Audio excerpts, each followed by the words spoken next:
All right. It says that we are live. Welcome, welcome, welcome, everyone. On tonight, I am excited to have my friend, my girl, Dr. Sutherland, to share with me on tonight about healing from sexual abuse. I am so excited to be able to share. Let me do a quick share on my page here so you all be able to see. So we just want to welcome you all on today. And on tonight, and here I am. My girl. He's talking. With me on tonight. All right. So hey Cynthia. Hi, Michelle. So just tell us a little bit about yourself. All right. Well, right now I am in Williamsburg on spring break with my daughter. She's in the room waiting on me to be done so we can go play a game, go to the game room so I can smack her up and down with Pac-Man. You know how we do. Right. So I'm excited about going and just chill out with her and beat her down tonight. So looking forward to that. A little bit about me. I am from Gaffney, South Carolina. Yeah. And yes, I am in the fabulous 40s right now. I'm not going to say how much fabulous 40s. And currently still in cybersecurity. I've been in cybersecurity for 25 years now. Right now, working for a global company where I represent the automotive industry to help them move to the cloud. So doing things like that from a professional perspective, personal perspective. Just released this book, Letters to My Brown Girls, and I will tell you, Michelle, this book has taken 3 years to get done. 3 years. 3 years. Yes, I am so excited and so happy to be able to share. And you have shared a lot of accomplishments, right? You know, you have a doctoral degree, you working in cybersecurity, like which is really a male dominated area, you know what I'm saying, a field to be able to work in. But you've had a whole lot of other barriers to kind of work through. And tonight, we want to kind of talk about, you know, some of those things that you were able to overcome, some of those things that for you was that you had to kind of work through to be able to get to where you are today. So just share for us a little bit about your story, you know, from like growing up in South Carolina. You and our friends met in 10th grade, but a lot of things happened before then, right? Yes. So Yes. do you mind just sharing just a little bit about your story? Sure. So yes, I am a childhood sexual abuse survivor turned victor. And I say victor because the transition from being, you know, a normal child to that time where the child is, or where I was abused, and I was sexually abused from the time I was probably about 3 years old, as far as I could remember, believe it or not. But going from about around 3, 4, all the way up until around 10 years old, where during that time, we moved around a couple of places. And it occurred with family members, four different family members, where you know, my mom being a strong woman, but also being a hardworking woman, she, you know, tried her best to find babysitters for us. And we had like a whole, you know, Russian roulette of babysitters where, you know, you kind of got what you got back then. And so she did, you know, my mom's an awesome provider and she did what she could to, you know, take care of us. But in the same token, you know, it kind of opened us up, you know, or opened me up to being abused. And so at that point in time, going through that, I, you know, back in those days, you know, children are told to respect your elders, don't talk back. You know, kids are meant to be seen and not heard. It's those type of cultural activities or cultural things that kind of make children go into themselves where they're not talking to, talking about what happened to them, especially when adults say, don't say anything, or you don't know what you're talking about. And, a couple of things that I've heard over, just doing my speaking engagements is that, back in those days in the 70s, the 60s, 70s, and 80s, women were told, if something happened to you, it was your fault. It's your fault that you were pretty. It's your fault that you wore that dress too tight, or it was your fault because you were a little girl and you didn't know how to sit with your legs closed because you had a dress on. You were inviting them to do these things. And so it's that kind of, issues and cultural challenges that we had back then that, kind of perpetuated just sexual abuse towards,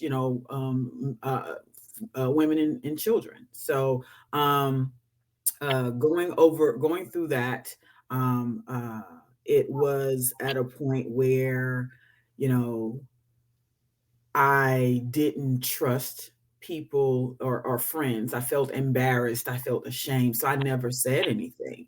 The biggest part was being just embarrassed. And the first person I told was my bestest, oldest friend, Marcus.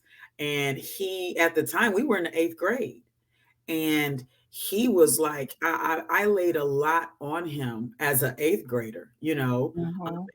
and he didn't know how to handle it. But here we are, two kids trying to figure out, what to do. But in the same token, just being kids. And so I just kind of swept things under the rug and wanted to move on. And so as we grew together, again, just finding ways to kind of cope with the mental trauma that I dealt with. And most of it was just, finding different ways to ignore it, avoid it, and the different coping mechanisms that I had as a child, as a teenager, were not healthy. And so here I am now as an adult, where once I became, I don't say once I became, but when I got to a certain point in my career, I knew it was time for me to deal with these issues. Mhm. Good. And some things I want to kind of go back Okay. because you talked a little bit about, that your mom, she had a babysitter, she was a strong woman, but she had to work. And statistics and what I have seen is 95% of people who have been sexually abused as children know they perpetrators. Hmm. The things that I have seen, and I'm just going to say for me being in the field for 19 years, it has been parents, grandparents, uh, the youth director at the church. Hmm. It's been cousins. They're going around and they're playing quote unquote house, and Hmm. so they were perpetrated at a young age. And so many a times we feel like we can trust people, and because we feel like, okay, well, they've been around their family, we can feel like we can be around them, we can trust them. And one thing that you said too is that, you know things were taught back in the 70s, right? Like things were oftentimes pushed under the rug, so you feel like, okay, well, Uncle so and so, he probably is not fully right, so we may not have them around them as much, or we may try to monitor. But at the same time, how is it that, when you have these people that we know, these are people that these children entrust, they know, and they have been perpetrated with. So when you think about within your family, and talk about is wherever you feel comfortable, with the people that you knew, how was that impactful for you with it being with people that you knew and that you entrusted? You're muted. I think we have someone has it that's not muted. Hold on one second. Let me Okay, figure you it out. good. You open now. Yeah. Okay. Okay. So for me, it was about um where hold on, I got people pinging me. Let me close them down. I'm sorry, Michelle. Give me that question again. Let me close Okay, it. so I was like, so with the people that you have been able to entrust, like you were perpetrated by people that you knew. So Mm-hmm. how do you feel like it was an impact on people that you felt like you could have entrusted? So the people that I thought the impact on it was mainly impact on relationships, right? Mhm, Because it was family members, and because it was family members, there it made the conversations a lot more, I'll say harder, where it's not like it's someone at the church, right? It's someone at the church is easier, but when it's someone in a family, it feels like, it's been something that has been going on for a long time. And so through my journey of healing, I found out that this has been a 70-year generational curse in my family. mhm, And it's not that, and I see it, it's not that I see it as back in those days, I see that there were a lot of challenges, a lot of trauma, a lot of mental trauma that, we as Black people had to deal with. And mhm, there were a lack of resources when it comes to the Black community. And even to this day, it's still a lack of resources that can help a lot of, Black people overcome different traumas. And when it comes to sexual trauma, that's a whole other, issue. And so talking about it within the family is key to identifying how to protect the kids. Like, if someone is, being, or if someone has a history of doing something like that, then yes, you have to have those hard conversations. And mhm, people don't want to have those hard conversations. I've had family members ask me, well, why are you bringing this up? Or why are you addressing this now? It's not going to benefit anything. It's not going to help anybody. Well, mhm, actually, it is.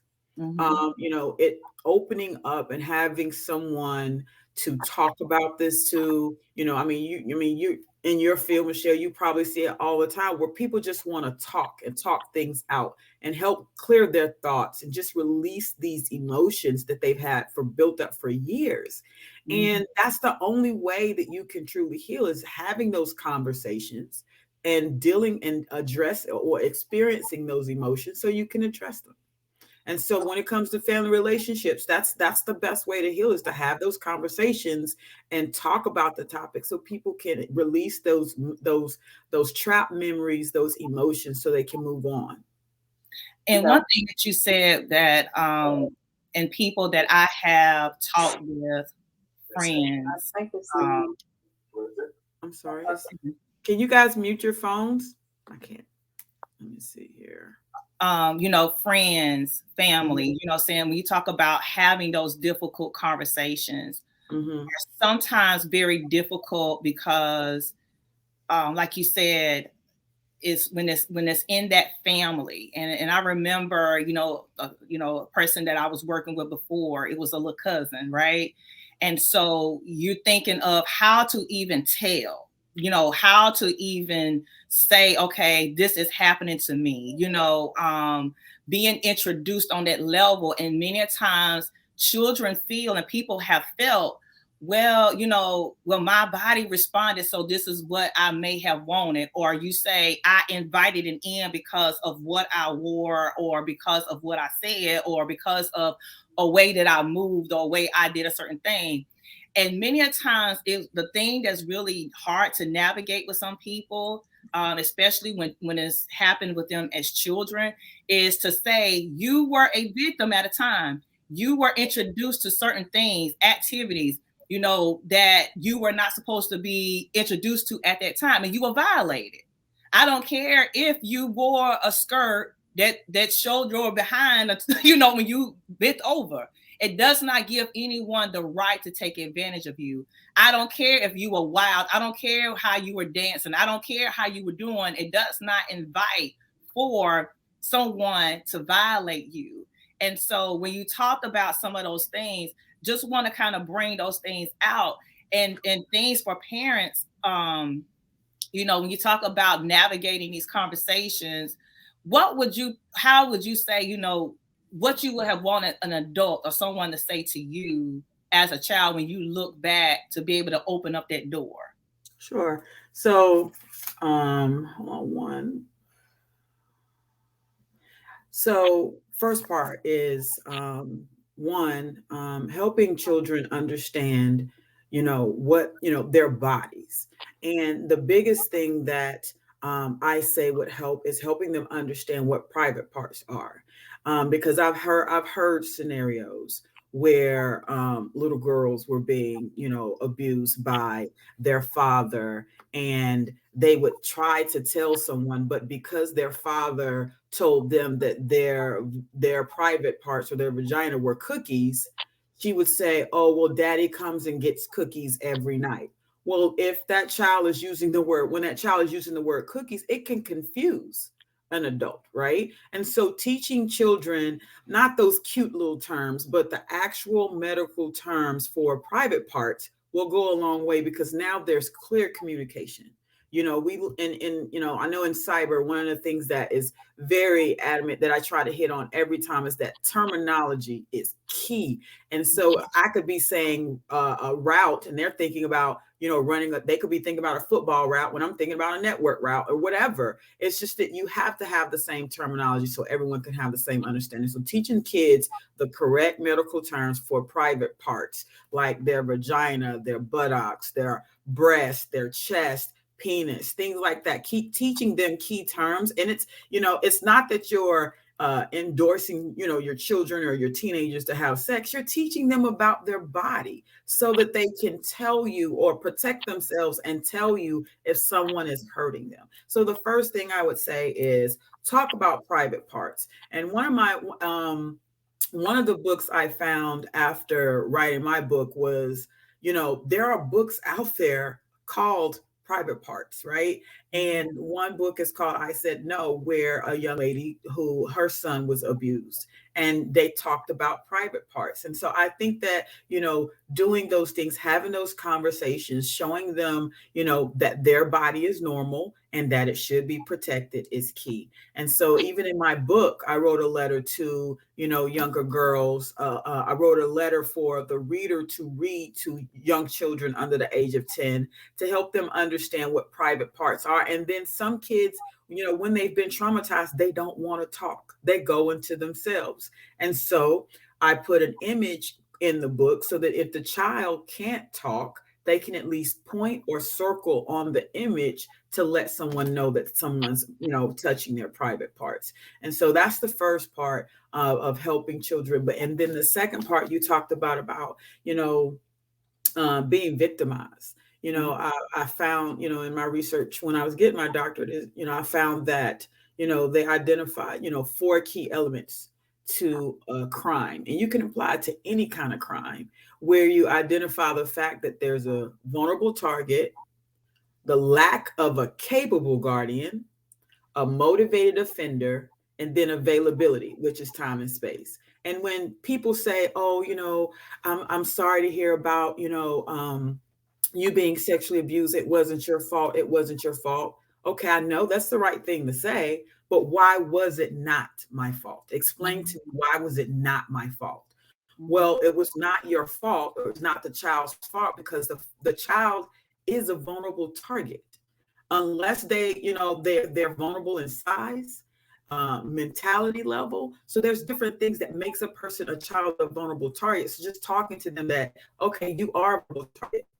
That you were a child. That's why, it's not your fault. And no one should violate you at all. Mhm. And so helping them understand that, crimes are crimes, point blank, period. When Right. someone violates you and you're a vulnerable target, they were motivated by something. They were motivated by something that, in my opinion, is unnatural, which is wanting to have sex with a child. That's just unnatural. And so Mhm. but you can't control their motivation. And so that for me is helped me understand why it wasn't my fault and what are some of the things I could do to help others heal or reduce the occurrences of childhood sexual abuse. Right. And definitely some of the things like you talked about is talking about to children about private parts and certain Mhm. things that you can notice too as well. And this is for parents. This is things to tune into. Do not feel as though you have to have your children to give an adult a hug. They are able to have their own personal boundaries. Whenever someone says, well, give me a hug, teach them that it's okay to say, if they don't want to do that, they're not being rude. They can do high fives, they can do whatever that makes them feel comfortable. Things that you may notice as well, if they are bedwetting, they are defecating or using the bathroom, in their pants. You're seeing them do more sexualized play. I've seen clients who even attempted to, masturbate, while we're in session. They will be a little more lack of boundaries with myself. They want to come up, get in my lap, want to do certain things. And so these are some behaviors that you can see. They're more reserved. You're seeing a major change in their behavior. Some things about Yes. them, that's not the same anymore. You're seeing certain things, they're regressing.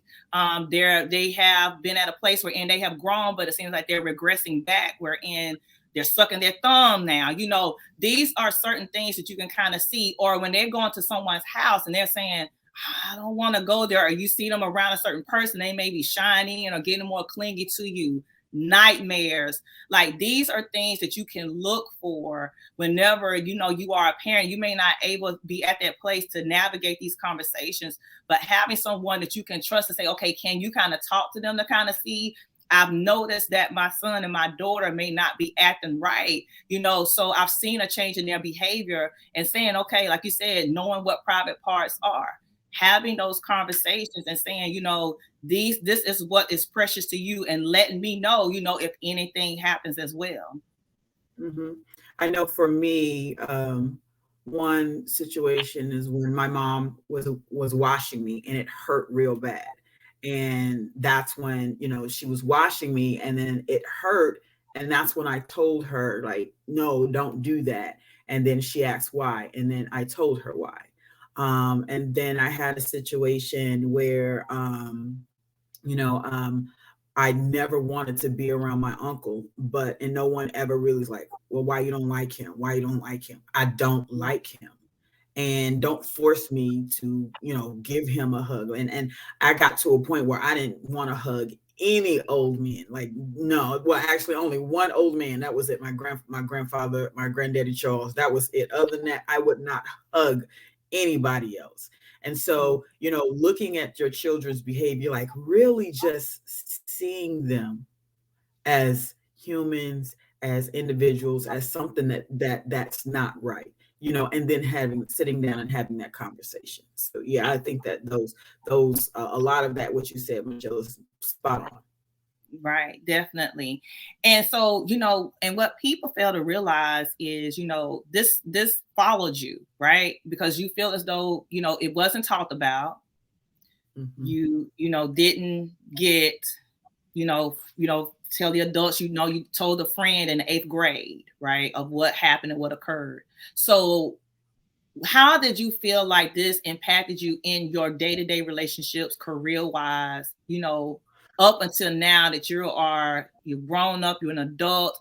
You and I used to hang out together, I mean, I never knew, that all of this was going on until I think you told me Yes. probably in like the 11th or 12th grade, and you finally revealed everything.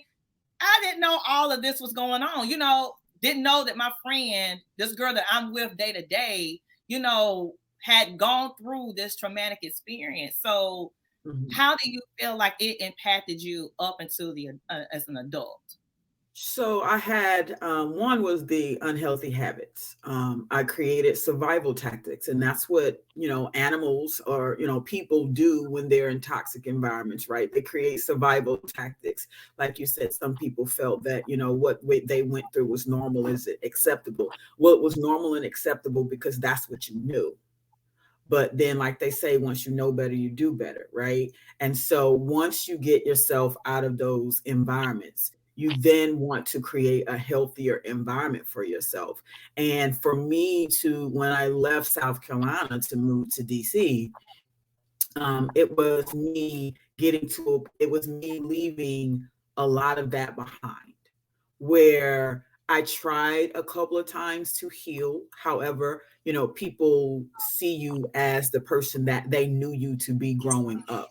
And so it didn't leave you room to really grow and be yourself, right? And so for me, leaving South Carolina, and seeing different things, being exposed to different things, allowed me to start reshaping my environment, creating standards and boundaries for myself, because I knew I had trapped memories, I had trapped emotions, and those trapped memories and emotions came out in so many different ways. Even when, the hardest part for me was identifying what was the actual issue that I needed to address. Like, what is the most fundamental thing that I needed to address? Because being a black person, then being a black woman, we've been through a lot of trauma, right? Mhm. I mean, everything. You still see things like, even, watching the nomination a couple of weeks ago, watching the Honorable Ketanji Brown Jackson go through that. I cried because I knew the emotions, I knew the stress, the issues that she was going through, right? And so being a brown woman, you go through a lot of different issues, and trying to figure out and pinpoint the one that you need to work on is a complex task, but it's worth it.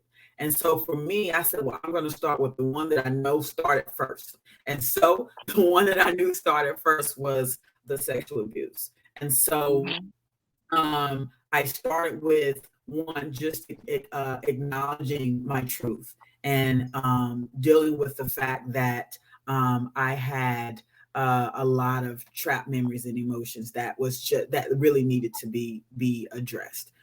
It affected my relationships with my son at the time, and my relationships with, a lot of different people, and I wanted to be better. And so that's why I decided that, okay, it's time for me to really deal with these issues.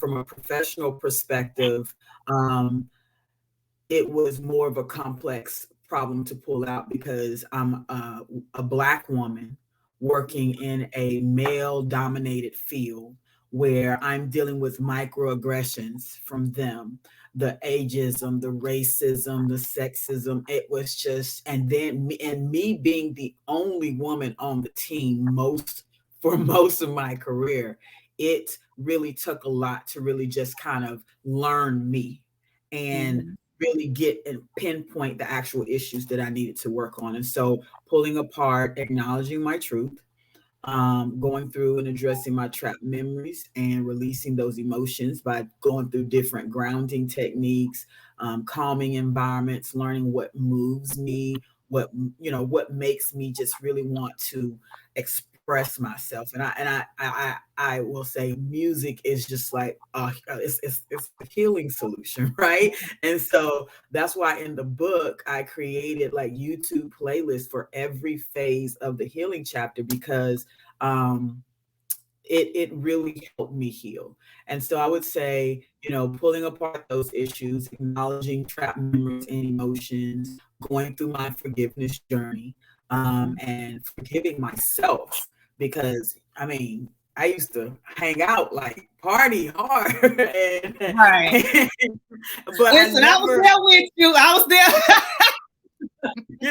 people people were like, "Oh man, you guys be dancing." I'm like, "Yeah, that's how I did." I was just like, I had to dance until I could drop, because there were times at nights where I would go home and I would have night terrors, night sweats, where I'm waking up feeling like somebody's watching me, and feeling, laying there paralyzed for like probably, like, I'd say at least 30 to 45 minutes, where I would Mhm. just lay there scared, petrified, where I wouldn't move.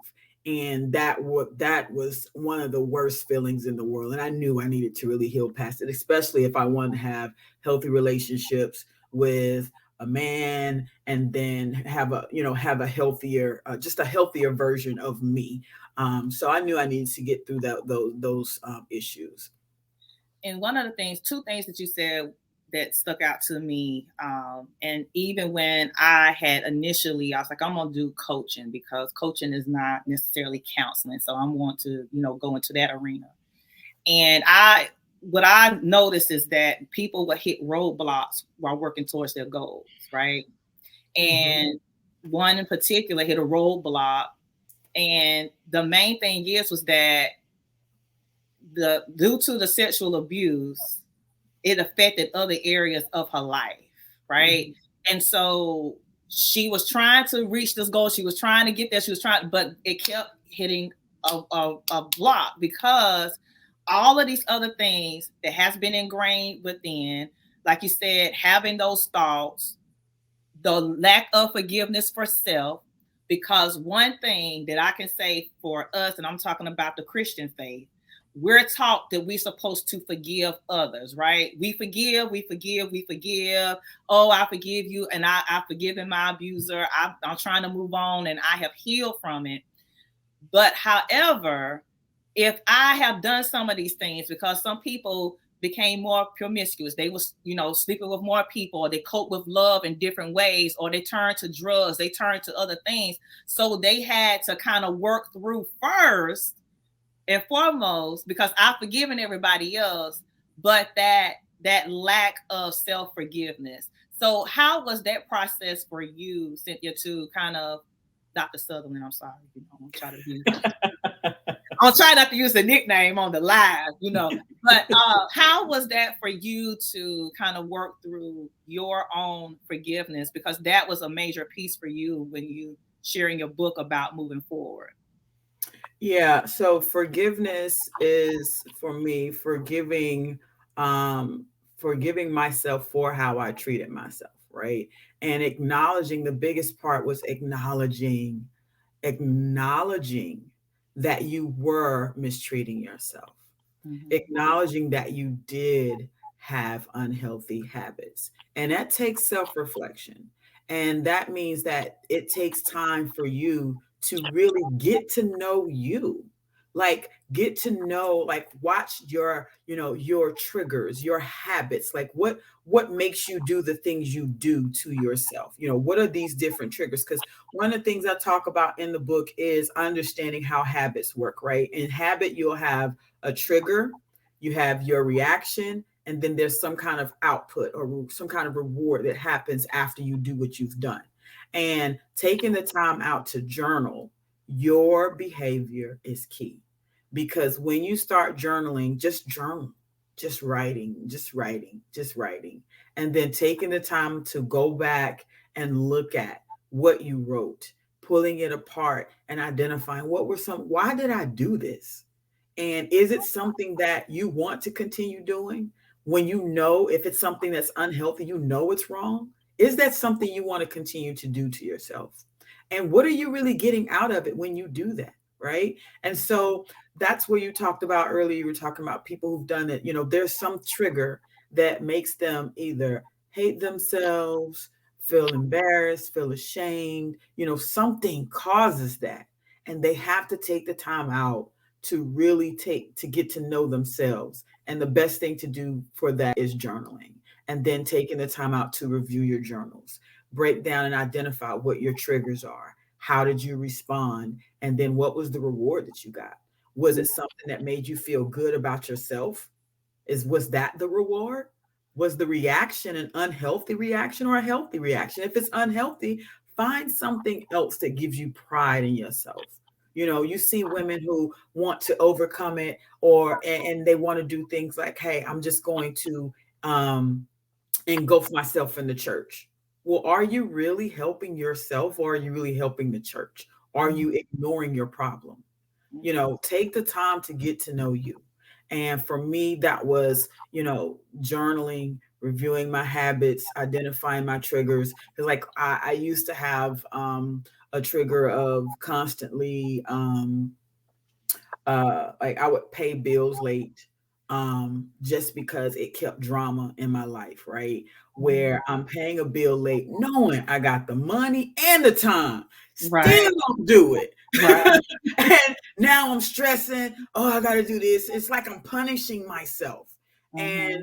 I knew that that was something I needed to get past, especially if I wanted to have good credit, right? And people don't realize how, a trauma or event like sexual assault impacts your credit, Mm-hmm. right? Retail therapy, all these different things that causes Mm-hmm. people to really just go out and spend, and not really take the time out to look and see why they're doing it. So, I identified my triggers, addressed my triggers, created healthier responses, and either got the same reward or got a better reward. And so I'm happy to say my credit got cleared up. Oh, yeah, that's not for you too. Yes, yes. And people don't understand that it can affect other areas of your life, and how, just that incident which occurred from age 3 until 10 for you had an impact on you in your 30s, your 20s, that you realize, okay, I got to get to the root of this thing and be able to pull this thing out, because I know that I deserve better. I know Mhm, that I can do better. And so mhm. you released a book, like you said, 3 years in the making. I want to just put it on the screen so you all can see. But Hold one up, thing I'm I gonna would share. like to Hold up a say, little bit more, Michelle. Hold up a little bit more. There you yes, a go. little bit more. So my question is, many a times people will say, why now? Why you even try to bring up this stuff? Heal on, move past, forgive, move on forward. Don't even try to bring up all this stuff, because you're gonna bring up more family drama. You're gonna bring up this mess. You're gonna talk about family secrets.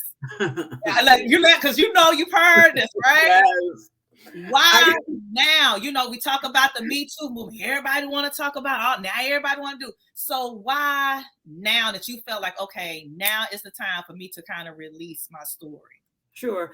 Well, one, the why now for me, the question came back in 2015 when I was on my doing STEM tours for children, and I'm talking to them about how their past doesn't define their future, and talking to them about how things happen in life where it can throw you off, and how you have to, do certain steps to get back on path in life. And I talked to them about sexual abuse.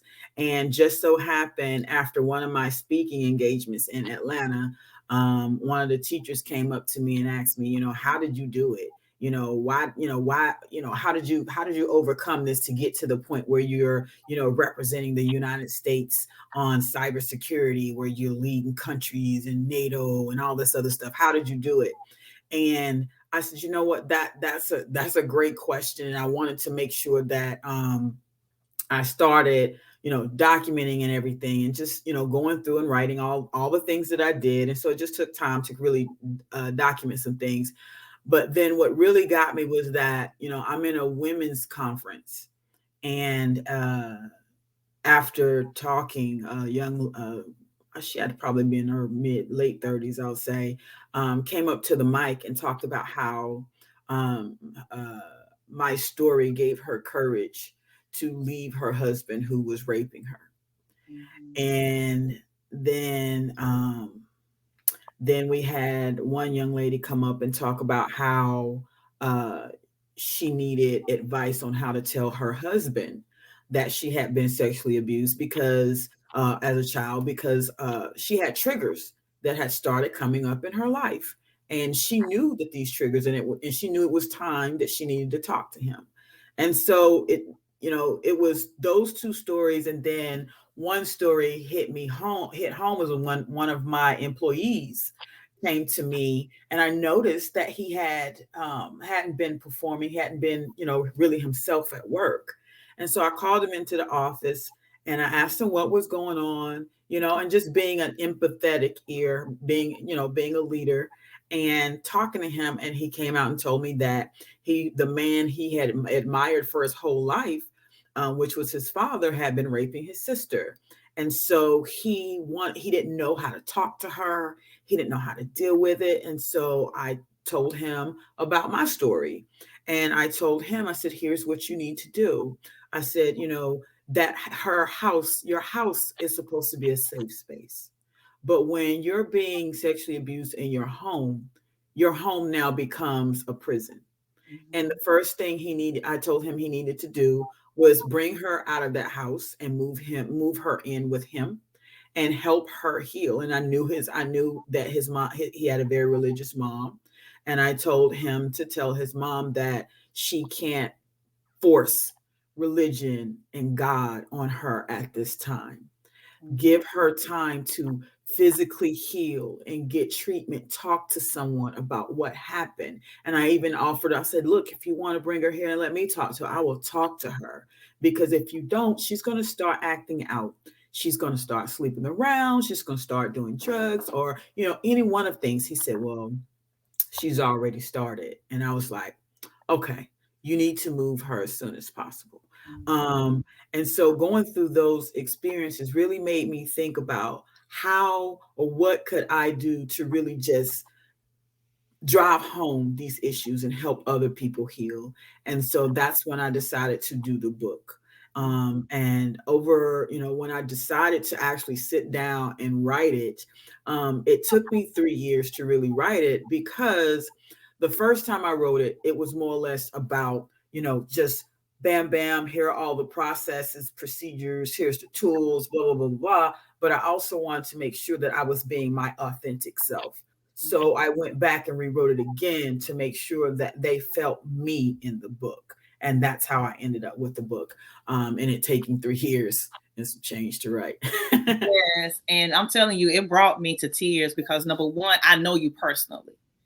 And to hear, the details that you share in the book about, what occurred and how you kind of went through your process and your journey, you really take the people that are reading through your journey and how they can go through that healing process step by step. And you talk about a 4-step process. And so tell us a little bit about that process in your book and what they do to be able to kind of get through that healing process. Sure. So the process I came up with is called the after framework. The the after framework stands for acknowledge, forgive, transition, and rebirth. And the first phase of acknowledge is, like I've said earlier, is acknowledging your truth, addressing and releasing your trapped memories and emotions. And then the forgiveness journey is forgiving yourself and forgiving others for what you believe is your story, what you believe is their involvement in your sexual abuse. Then the transition part is transitioning past your fight, flight, or freeze responses that you've developed as survival tactics. And that's where you create healthy boundaries and standards. That's where you pull apart, you really get down to your habits and pulling apart, your triggers, your responses, and the output so that you can identify unhealthy habits and replace them with healthier habits. And then the last part is the rebirth phase. The rebirth phase speaks to the spiritual transformation. It speaks to identifying your purpose and then living in your truth. And living in your truth is the key part, where I highlight the fact that you want to focus on progression over perfection. Mental health and habits isn't something that happens overnight, over days, over weeks. I mean, you could probably speak to how long you have treatment sessions with people before you see improvement because they've had survival tactics for most of their life as a childhood sexual abuse survivor, where sometimes you don't even realize that it's a survival tactic until you actually sit down and go through that transition phase. And so living in your truth means accepting that we are all human. We all make mistakes. Nobody is perfect. So once you remove all that negativity, once you identify and create these healthier habits for yourself, there are going to be issues that's going to come back up and try to bring you back down. But Definitely. that's when you refer to your toolkit that you've developed over your healing process to bring you back to where you are and keep you in your character, because you do not want to go back to those unhealthy habits that you had because it becomes a spiral. Yes, and I always talk to people across the board. whenever they come to me and they be expecting, okay, I need to have this done quick. I say you can't expect for years of what you have done or how you've been working to be able to be changed within 2 days or a week, or you gonna be able to see one session, or and to, because true healing, when you're talking about being real with yourself and really acknowledging, you have to kind of be ready to go to that space. I always start when it always tells us to start wherever the client is. That's what we quote in, but I never push any further than where you want to go, because some things, like you say, are triggers, but it may cause negative things to happen. So you have to really be at a place wherein you are really ready to kind of go there. And as they talk about going through that fire, you're going through that refiners, to be coming out as gold. It does not feel good sometimes when you're having to let go some of those habits, letting go some of those things, identifying those triggers, being real with yourself. But on the other side, like you say, you're able to kind of see those things. And one thing that you said is true is many times, we feel like we got it, it's done, right? But just like whenever you exercise and you lose weight or whatever, you have to continually do those habits and those things to be able to remain where you are. So even more, like you talk about your toolkit, I always stress to my clients, it's just like having your toolbox. You got to be able to pull out some of those things, whether it be, like you said, music, somebody comes to me saying something, like you got to have those tools ready to kind of pull out, because yes, let me tell you, I had a situation where dealing with ageism at work, and they called me out to do a presentation on the next day to over 6,000 people. And I was nervous. I was shook. This guy had me shook. I was like, oh my God. So I had to pull out, like, I was trying not to revert back to my hood days. Listen. So I had to pull out my brothers T.I. and Right. Jay-Z to get me right, because I was about to go ham, but I was like, nah, I need to recoup. I need to get back in character. Let me just, do my frustrations in my mirror while I'm dancing,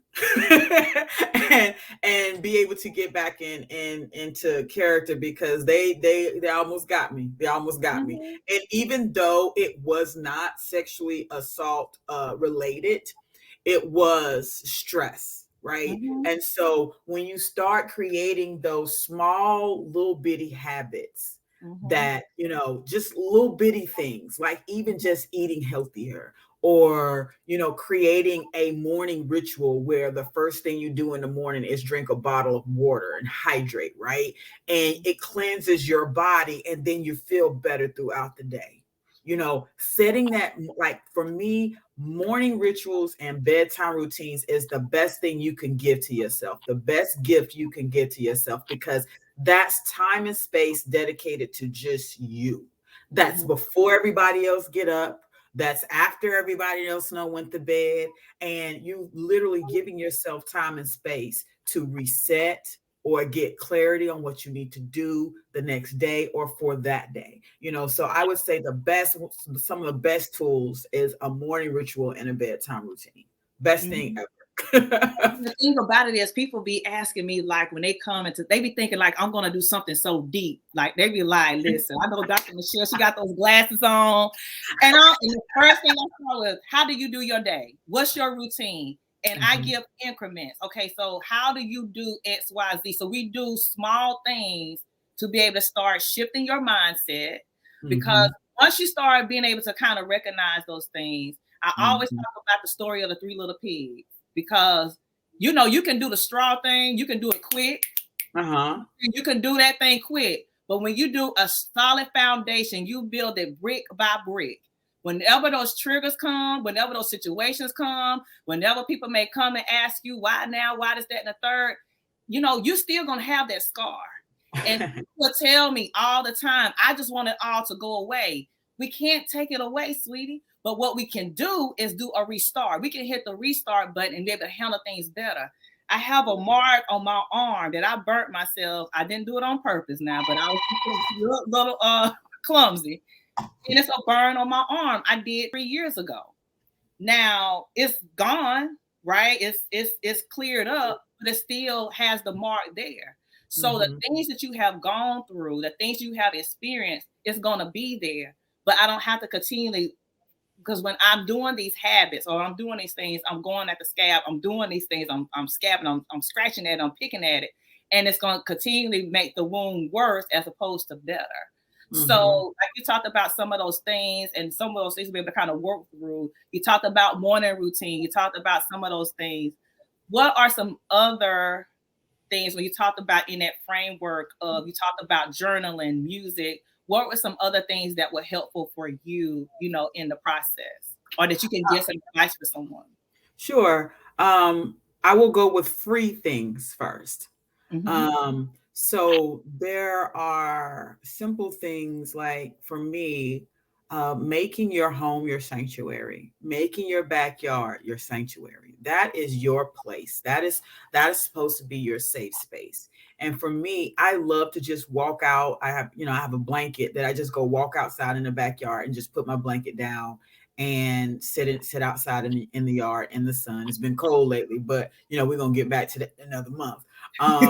But I love to feel grass between my toes, sand between my toes. It's just, your feet stretching, sitting down on your knees and then just sitting and stretching your feet.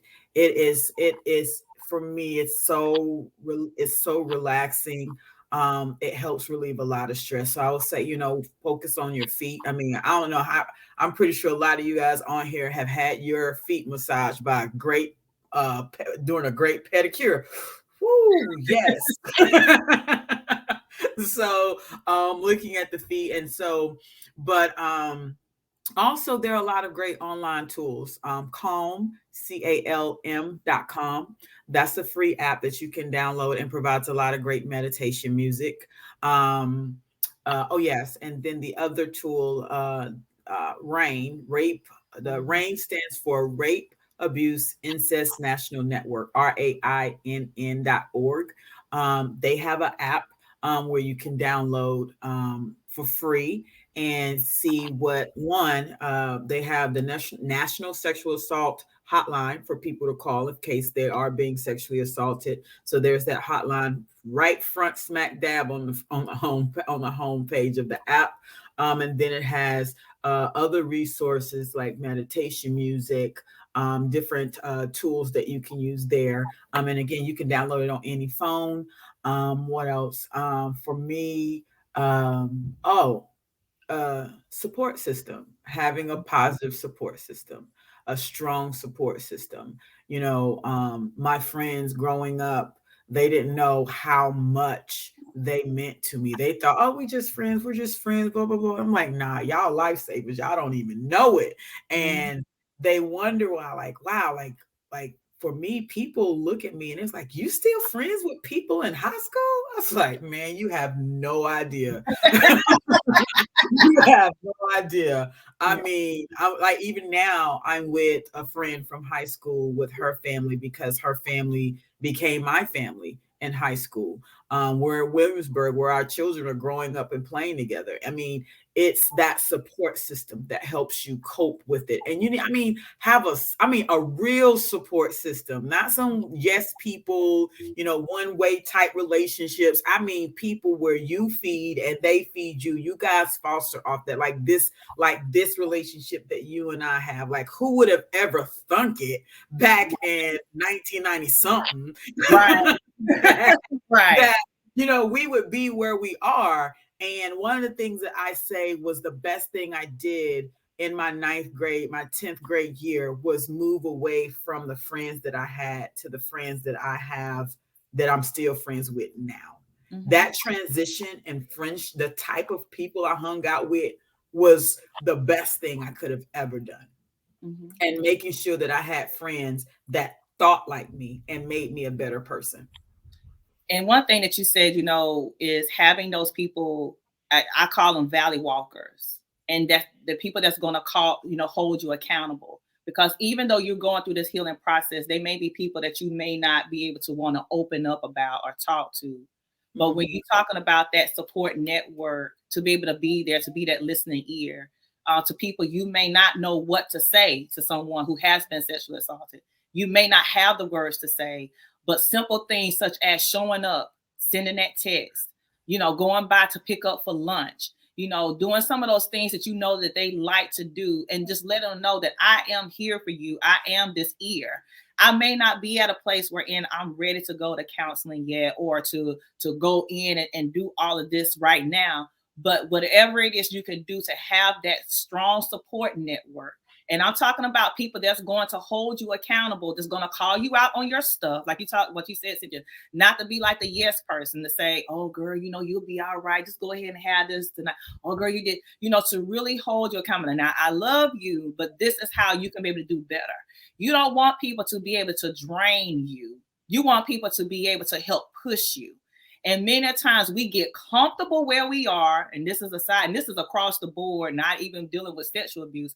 We get comfortable with where we are when we are the people that we are around. And like you said, you have to be able to change your surroundings, because if both of us are talking about us being broke, and I'm trying to be able to be at a place where I'm trying to get, a little money, I'm trying to do a business. I can't sit here and talk to the same people who are trying to, they comfortable being broke. They're comfortable living from paycheck to paycheck, but I'm trying to be able to have better. I'm trying to build up a legacy. I have to be able to get with people that's going to talk that talk, that's going to help push me to that next level. Yeah, and I talk about that in the book, having boundaries and standards and non-negotiables. There are just some things that you will not tolerate when you're coming out of the darkness. You don't want to go back. So you set those non-negotiables, right? In every relationship that you have, professional and personal. And when you set those boundaries and standards for yourself, like the standards are the minimum of what you'll accept, and the highest is as high as it can go. But at this minimum, I'm not going to accept anybody that brings anything less than this in my life.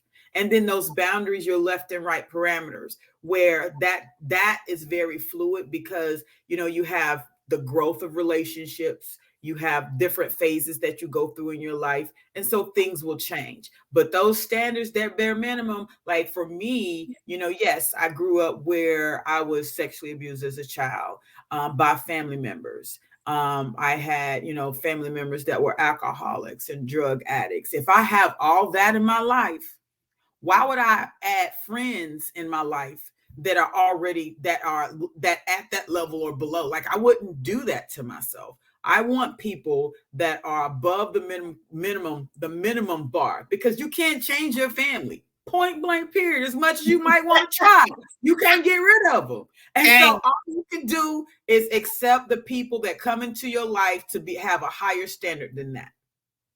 Definitely. And like you said, setting those boundaries and knowing who to have in your inner circle, knowing who to release things to, knowing who not to release things to, knowing that, okay, so if I did tell you this secret, and you did talk to Marcus or whatever, that is not going to be in the street, or, do you have my good intentions at heart? And you talked a little bit too about a major support system for you, was Miss Elnora and your church family. So share a little bit about that, and if you would like.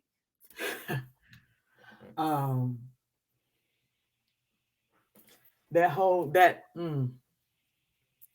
my okay. Elnora Littlejohn was a special woman. She was someone that I needed in my life. And she introduced me to a lot of things from a religious perspective. But I met her because when we were in school, Marcus went to Shady Grove Baptist Church.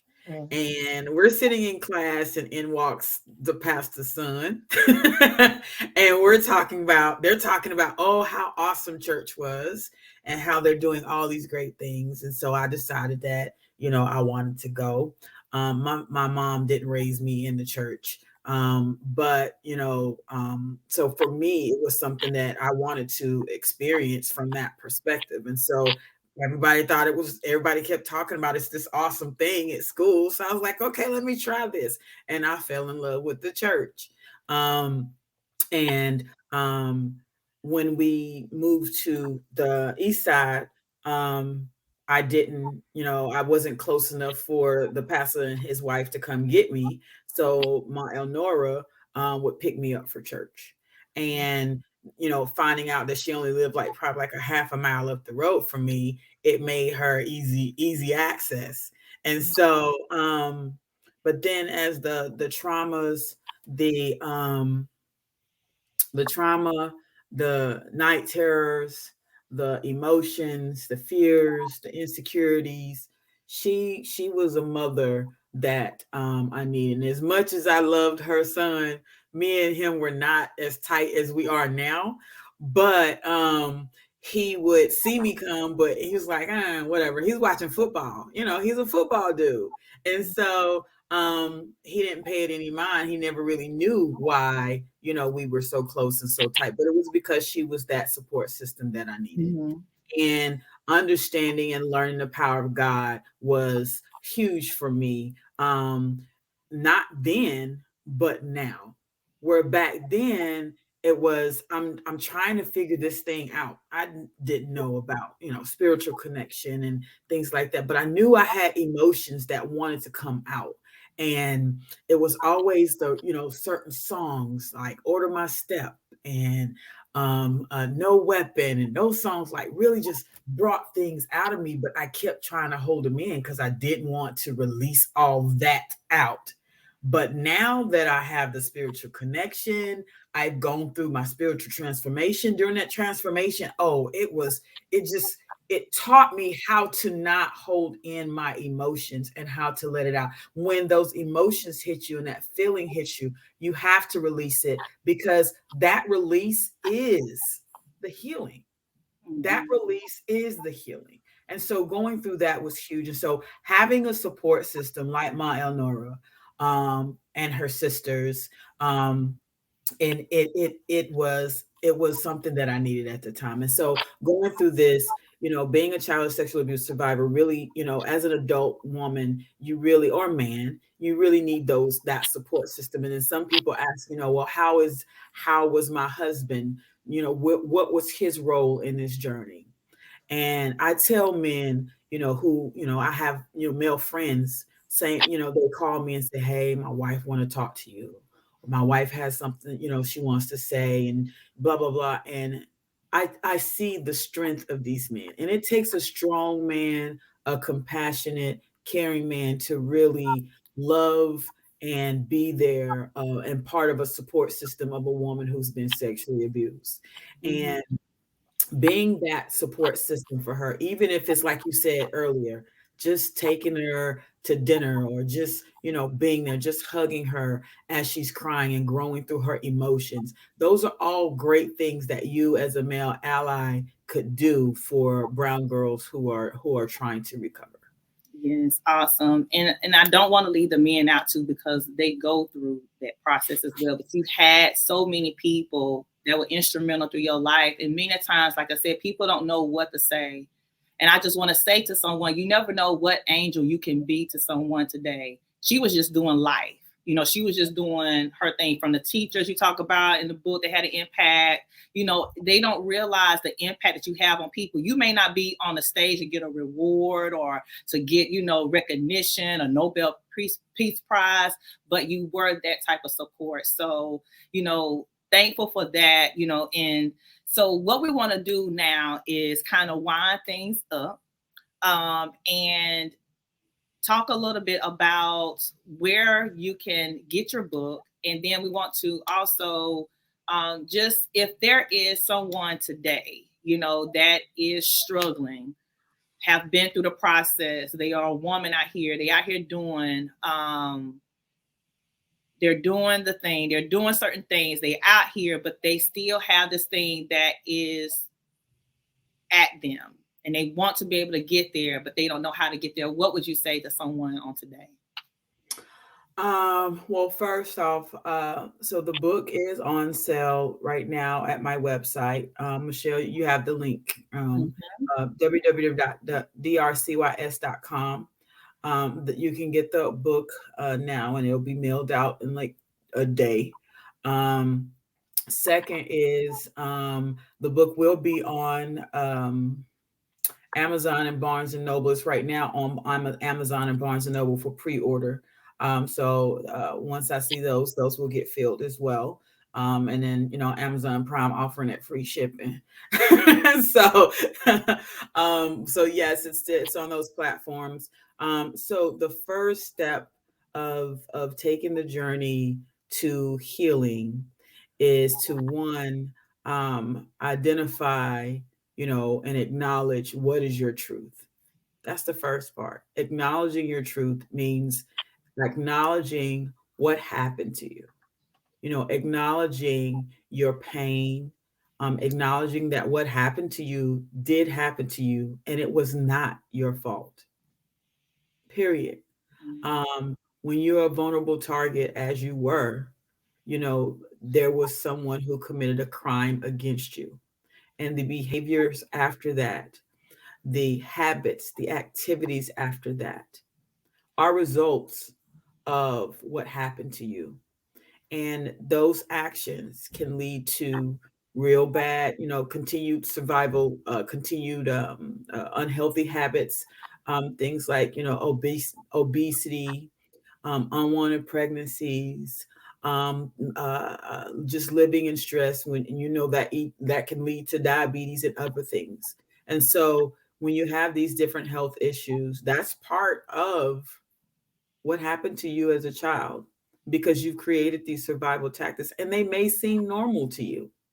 They may seem normal, but when you sit down and realize that these are not healthy habits, this is time for you to heal, that it's time for you to take the next step to identify and become the best version of yourself, and you want to be the best version of yourself, I would say take that time out, you know, get you, if you, get you a counselor, you have the book, it's a great tool to use. But I would say, try and find the best solutions that work best for you. And when one doesn't work, try another one. And if that one doesn't work, try another one. Do not give up on yourself.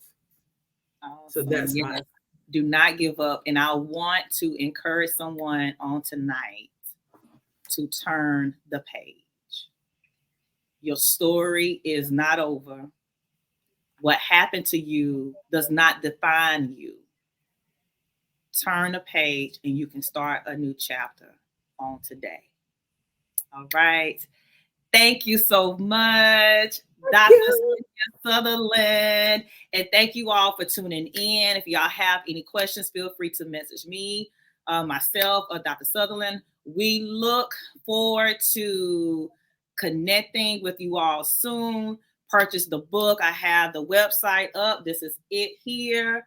Letters to My Brown Girls. You all don't want to miss this. Get it on today. So thank you, Dr. Sutherland, and thank you all for tuning in on this evening. Awesome. Have a good night. Night.